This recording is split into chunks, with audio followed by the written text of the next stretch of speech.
ဒီနေ့ပွဲစဉ်ဟာကျွန်တော်တို့အတွက်တကယ့်ကိုသင်ခန်းစာယူစရာပွဲတစ်ပွဲဖြစ်ခဲ့ပါတယ်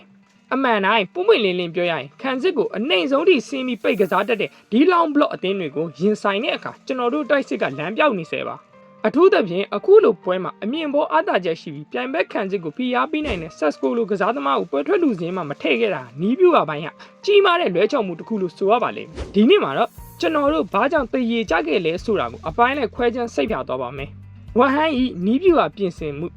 ဝဟန်အသင်းဟာပွဲစားတွေကသူတို့ဘာလုပ်မလဲဆိုတာကိုကွင်းထဲမှာရှင်းရှင်းလင်းလင်းချပြခဲ့ပါတယ်သူတို့ဟာ hyper stay လုပ်ပြီးဘောလုံးကိုလူဖို့ထက်သူတို့ရဲ့ကိုယ်ပိုင်ဇုံထဲမှာပဲကျင်းချင်းမြောင်းမြောင်းနဲ့ convert ဖြစ်အောင်နေခဲ့ကြတယ်ကျွန်တော်တို့အသင်းဟာတိုက်စစ်ကနေခံစစ်ကူးချိန်မှာအန်နီရဲ့ရှိဆုံးဖြစ်တတ်တာကိုသူတို့ကောင်းကောင်းသိပါတယ်ဒါကြောင့်သူတို့ကဖိအားကိုအသာတကြီးခံယူပြီးကျွန်တော်တို့ရဲ့အမားကိုစောင့်ကတစ်ချက်ထဲနဲ့ပြန်ထိုးဖို့စီစဉ်လာတာပါအရေးကြီးဆုံးကသူတို့ကခွင်းလယ်ပိုင်းကိုလူရင်အားနဲ့ပိတ်ဆို့ထားတာဖြစ်ပါတယ်လန်ဒန်စတေဒီယမ်ကွင်းဟာအနည်းငယ်ကျင်းမြောင်းတာကိုအခွင့်ကောင်းယူပြီးကျွန်တော်တို့ရဲ့အဓိကထိုးပေါင်းမှုဆောင်ဖြစ်တဲ့ Central Area တွေကိုလုံးဝအသက်ရှူကျက်အောင်လှုပ်ထားခဲ့ပါတယ်။ United ဟာအလဲကနေတဆင့်ဖြတ်ပြေးတာအမြန်ချိတ်ဆက်တာတွေနဲ့ဘောက်အစွန်ကနေကန်သွင်းတာတွေကိုကြိုက်တဲ့မှန်သိရတဲ့အတွက်အဲ့ဒီလမ်းကြောင်းမှန်သမျှလူဝင်အားနဲ့ပိတ်ဆို့ထားခဲ့ပါတယ်။ White Area တို့အကြက်ကင်တွန်းပို့ခြင်းနဲ့တောင်မှန်ပြဿနာအလဲပိုင်းမှာနေရာလုံးဝမရှိတဲ့အတွက်ကျွန်တော်တို့ဘောလုံးကိုဘေးတောင်မှန်တွေစီကိုပဲအမြင်မဖြစ်မနေလွှဲပို့ခဲ့ရပါတယ်။ဒါဟာဝဟန်လိုရှိတဲ့အတိုင်းဖြစ်သွားတာပါတဘာဝဝင်ကမရှိခြင်းကျွန်တော်တို့မှာခံစစ်ကိုဖျက်ကျော်မဲ့တဦးချင်းစီစွမ်းရည်နဲ့မဖြတ်စည်းနိုင်တဲ့တဘာဝဝင်ကတွေမရှိပါဘူးတောင်မှန်ကိုဘောလုံးရောက်သွားတဲ့အခါပြိုင်ဘက်ဖူးဘက်တွေကအလွယ်တကူကောက်ွယ်နိုင်ခဲ့ပါတယ်ဒီနေရာမှာဆက်စကိုရဲ့အရေးပါမှုကပေါ်လာပါတယ်အကယ်၍ဆက်စကိုသာရှိမှရှိမယ်ဆိုရင်တောင်မှန်ကနေဖြတ်တင် cross တွေဟာပြိုင်ဘက်တွေအတွက်တကယ်ချင်းချောင်းမှုဖြစ်လာမှာပါဖြတ်တင်ဘောတွေကိုကြောက်ရပြီဆိုရင်ပြိုင်ဘက်ကအလဲမှာပဲစုနေလို့မရတော့ပါဘူးတောင်မှန်တွေကိုပါထွက်ပြီးကောက်ွယ်ရပါလိမ့်မယ်အဲ့ဒီအချိန်မှသာကျွန်တော်တို့ကစားခြင်းနဲ့ central space တွေပြန်ပွင့်လာမှာပါဒီနေ့ချစ်ပါကိုဟာ Sasco စီကို cross တင်ပြီးရကနေရခဲ့တာပါကျွန်တော်တို့တပွဲလုံးဘာတွေလိုအပ်နေလဲဆိုတာကိုသက်သေပြပါတယ်စိတ်သက်ပိုင်းဆိုင်ရာအနောက်ရှက်နောက်ထပ်ကျွန်တော်တို့အလေးနဲ့ဆွေးနွေးရမယ့်အချက်ကတော့အသင်းပေါ်ရောက်နေတဲ့အပြင်ဖိအားတွေဖြစ်ပါတယ်ငါးဝက်စတိုက်နိုင်ရင်စပင်ညက်မယ်ဆိုတဲ့ကောင်မျိုးကိုကျွန်တော်တို့အာရုံစိုက်နေတာရက်တင်ပါပြီ United မှာကစားရတာကဖိအားများပြီးသားဖြစ်ပေမဲ့ဒီလိုကိစ္စတွေကစားသမားတွေပေါ်ပို့ပြီးတွန့်ဆုတ်စေပါတယ်အမားလုံးမိမှာကိုကြောက်ပြီးအနေရရှိတဲ့ပေးပမှုတွေမလုပ်တော့ပဲ safe ဘောလုံးကိုကစားလာကြပါတယ်၄ပွဲ၅ပွဲနီးလာတိုင်းတန်ဖိုးတွေနှေးသွားတာနောက်တန်းမှာဘောလုံးလှည့်နေတာရှေ့တန်းကိုလူဝင်အားမတက်ရဲတော့တာတွေဒီကောင်းကြောင့်ပဲဖြစ်လာတဲ့စိတ်ပိုင်းဆိုင်ရာဖိအားတွေလို့ယုံကြည်ပါတယ်ဒီလိုအာယုံလွဲစရာတွေဒါမရှိရင်ကျွန်တော်တို့ဒီထက်ပိုပြီးလွတ်လွတ်လပ်လပ်နဲ့ဝမ်ဟန်အနိုင်ကစားနိုင်မှာပါခန်းစစ်အားနည်းချက်နဲ့အာယုံစူးစိုက်မှုပေးလိုက်ရတဲ့ဂိုးကိုပြန်ကြည့်မယ်ဆိုရင်အသင်းရဲ့အာယုံစူးစိုက်မှုအားနည်းချက်ကတုံဆိုင်မှုတွေကိုတွေ့ရမှာပါလူရှော့ကြော်ခံလိုက်ရတဲ့အချိန်မှာမာတီနဲ့အနေနဲ့ဘိုဝန်းကိုတားဆီးဖို့တုံဆိုင်နေခဲ့ပါတယ်အဲ့ဒီခဏတာတုံဆိုင်မှုကြောင့်ပဲဘိုဝန်းကဖြတ်တင်ပုံကိုအဆင်ပြေပြေနဲ့ပေးနိုင်ခဲ့တယ်အဲ့ဒီနောက်ပိုင်းမှာခံစစ်တစ်ခုလုံးကဘောလုံးကိုပဲကြည့်နေတဲ့ဘောဝင်းချက်ဖြစ်သွားပြီးပြိုင်ဘက်ရဲ့လှုပ်ရှားမှုကိုမတားဆီးနိုင်ခဲ့ပါဘူးဂိုးပေးလိုက်ရမှသာအသင်းဟာနိုးထလာပြီးအနီရယူလာတာဟာကျွန်တော်တို့ရဲ့စွမ်းရည်ရှိနေပါလျက်နဲ့အသုံးမချနိုင်ခဲ့တာကိုပြနေပါတယ်ပင်မနှွမ်းနေမှုပြဿနာဒီဘွဲမှာကျွန်တော်တို့ကစားသမားတွေကတိတိတတ်တာပင်မနှွမ်းနေနေတာကိုတွေ့ရပါတယ်ငါးရက်ပြည့်အောင်မနာခဲ့ရတာကြောင့်ကွင်းထဲမှာလက်မရှိဘူးရှက်ပန်းနဲ့မရှိဘူးဖြစ်နေပါကာစီမဲတို့ကတန်ဖိုးကိုလိုက်ပြီးရုန်းကန်နေရတယ်လို့မိန်တို့ကစူးစမ်းပေမဲ့ pass မရှိခဲ့ပါဘူး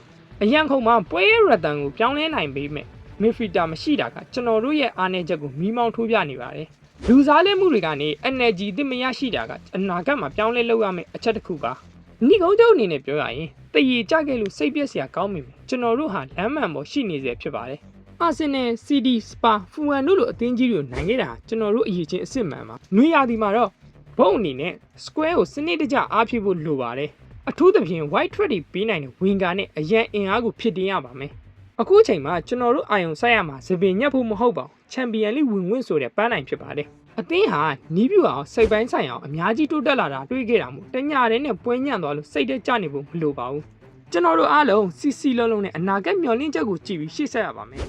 String လို့ပြောတာကစကားလုံးကောင်းတစ်လုံးပါပဲအတိတ်ပဲကိုတော့အတိအကျမသိဘူးရဲ့အမှန်တရားပြောရရင်စိတ်ခံစားချက်ကောသဘောထားရောပေါင်းဆက်နေရလို့ပြောရမယ် miss feeling ပါပဲကျွန်တော်တို့ဒီနေ့အကောင်းဆုံးအဆင့်မှာမရောက်သေးဘူးဆိုတာကိုသိပါတယ်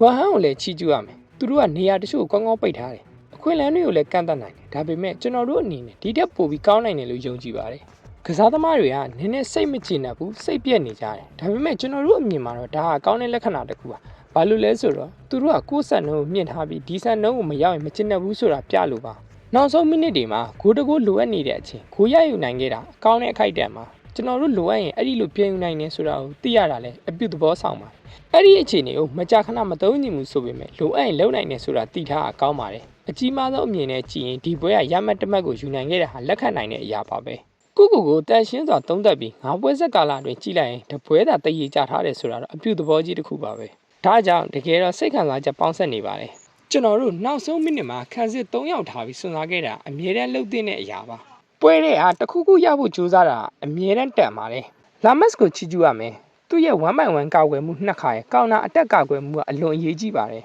ကျွန်တော်တို့ကလူတွေကိုရှိပို့ထားတဲ့အတွက်သူကအဲ့ဒီလိုအခြေအနေကိုရင်ဆိုင်ရမယ်ဆိုတာသိထားပါတယ်သူ့ရဲ့ပိတ်ဆို့မှုတွေအရင်ကြီးမားတဲ့အချိန်တွေပါပဲအဲ့ဒီကောက်ွယ်မှုတွေကြောင့်ကျွန်တော်တို့ဂိုးရဖို့အခွင့်အလမ်းရခဲ့တာပါဇက်စီမှာအခွင့်အရေးတစ်ခါရှိခဲ့တယ်ကာစီမဲတို့မှလည်းအခွင့်အရေးတစ်ခါရှိခဲ့တယ်ကျွန်တော်မမြင်လိုက်ဘူးဒါပေမဲ့နီးနီးကက်ကက်ဖြစ်မဲ့ထင်တယ်ဘန်အတွက်လည်းအရေးကြီးတဲ့ခိုက်တန်းဖြစ်ခဲ့တယ်ကျွန်တော်တို့စွန့်စားရမယ်ကြိုးစားရမယ်ကစားသမားတွေမရမနာဆက်လက်ကြိုးစားနေတာချီးကျူးရပါမယ်ဒါကအမြဲတမ်းဟန်ချက်ညီမှုကိစ္စပါကစားခဲ့တဲ့ကစားသမားတွေလည်းအရန်ကောင်းခဲ့ပါတယ်ဒါကြောင့်အသင်းတစ်ခုလုံးကစားကွက်တစ်ခုလုံးရဲ့အရေးကြီးမှုအမြဲပြောနေရပါယူရိုဝင်လာပြီးအရေးကြီးတဲ့အချိန်တွေမှာအပြောင်းလဲလုပ်ပြီးနိုင်ခဲ့တယ်ဆက်စကိုကလည်းထပ်မံဂိုးသွင်းနိုင်ခဲ့တယ်ဆက်စကိုကအလုပ်လုပ်ဖို့ကြိုးစားနေပါတယ်အခြေအနေကောင်းမှရှိနေတယ်အဆင့်တက်ဖို့အဆင်သင့်ဖြစ်နေဒါပေမဲ့ဟန်ချက်ကိုစီမံခန့်ခွဲရတာအရေးကြီးပါတယ်အစောပိုင်းကအပြောင်းလဲလုပ်နိုင်ခဲ့မလားဆိုရင်တော့လုပ်နိုင်ခဲ့ပါတယ်ဒါပေမဲ့အဲ့ဒီအချိန်မှာကျွန်တော်တို့ပွဲတယ်ပြန်ဝင်လာနိုင်မယ်ထင်ခဲ့တာဒါကြောင့်ဆုံးဖြတ်ချက်ကိုအမြဲတမ်းအကောင်းဆုံးလုပ်ဖို့ကြိုးစားပါတယ်သူဝင်လာတဲ့အခါမှာအပြောင်းလဲကြီးတစ်ခုလုပ်ပေးခဲ့ပါတယ်ဒီနေ့ဂိုးသွင်းခဲ့တဲ့ဆက်စကိုရဲ့ဂိုးသွင်းချက်ကပရီးမီးယားလိမှာနှစ်ပေါင်းများစွာကစားခဲ့ဘူးလို့ပဲမြင်ရတယ်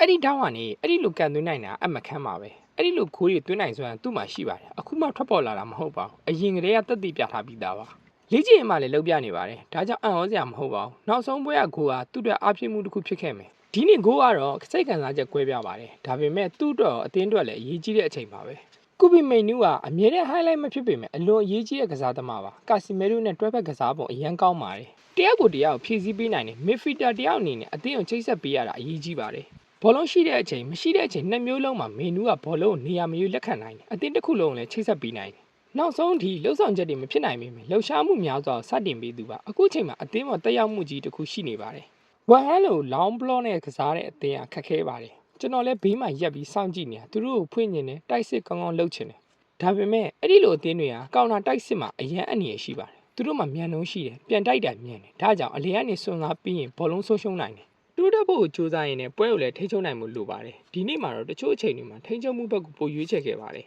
ဒါပေမဲ့နောက်ဆုံးဂိုးသွင်းနိုင်ခဲ့တဲ့အတွက်စိတ်ပြက်လွန်းစရာမလိုပါဘူးပွဲရဲ့အခြေအနေကျွန်တော်တို့ရဲ့အဆင့်ကိုနားလည်ရပါမယ်ဒီနေ့ပွဲကတင်ယူစရာတွေအများကြီးရှိပါတယ်နှစ်ပတ်နားမယ့်အချိန်မှာကျွန်တော်တို့ Manchester United မှာပဲနေမယ်အနာတွေဒဏ်ရာတွေကိုပြန်လည်ကုသမယ်ဒီရာသီအချိန်ထိရောက်လာတဲ့အချိန်မှာအနည်းငယ်အနားယူဖို့လိုတယ်နည်းနည်းတက်တာအောင်အနားယူပြီးကိုယ့်အခြေအနေကိုပြန်သုံးသပ်မယ်အသက်ရှူနည်းနည်းယူပြီးပြန်လာမယ်ပိုအားကောင်းအောင်ပြန်လာဖို့ရည်ရွယ်ထားပါတယ်73ရက်နေ့အနည်းငယ်ထူးခြားပေမဲ့အကောင်းဆုံးအသုံးချမယ်ဒါကအသင်းရဲ့ဝိညာဉ်ပါပဲအကောင်းဆုံးကစားပုံအမြဲလိုချင်ပါတယ်ဒါပေမဲ့တချို့နေရာမှာမဖြစ်နိုင်ဘူးဒါကြောင့်မလျှော့ပဲဆက်လက်ကြိုးစားရပါမယ်နောက်ဆုံးမှာနောက်တန်း3ယောက်ထားပြီးတိုက်စစ်ကစားသမားတွေအားလုံးတိုက်စစ်တဲ့ထည့်ပြီးဂိုးရှာခဲ့တယ်ဒါကအဲ့ဒီအချိန်မှာမှန်ကန်တဲ့နီးလန့်မှာနောက်ဆုံးမှာအောင်မြင်မှုအတွက်အယံဝမ်းသာပါတယ်ကျွန်တော်ရဲ့ဒီနေ့ဗီဒီယိုလေးကဒီလောက်ပါပဲကျွန်တော်ရဲ့ဗီဒီယိုကြည့်ရှုအားပေးတဲ့သူတယောက်ချင်းစီတိုင်းကျေးဇူးအများကြီးတင်ပါတယ်ဒီဘက်မှာကျွန်တော်ဗီဒီယိုတစ်ပုဒ်နောက်ကျသွားတဲ့အတွက်အားလုံးကိုတောင်းပန်ပါတယ်နောက်ဘက်မှာလည်းစိတ်ဝင်စားစရာဗီဒီယိုတွေနဲ့အတူကျွန်တော်ပြန်လာခဲ့ပါမယ်ပရိသတ်ကြီးအားလုံးပဲ good luck ပါခင်ဗျာ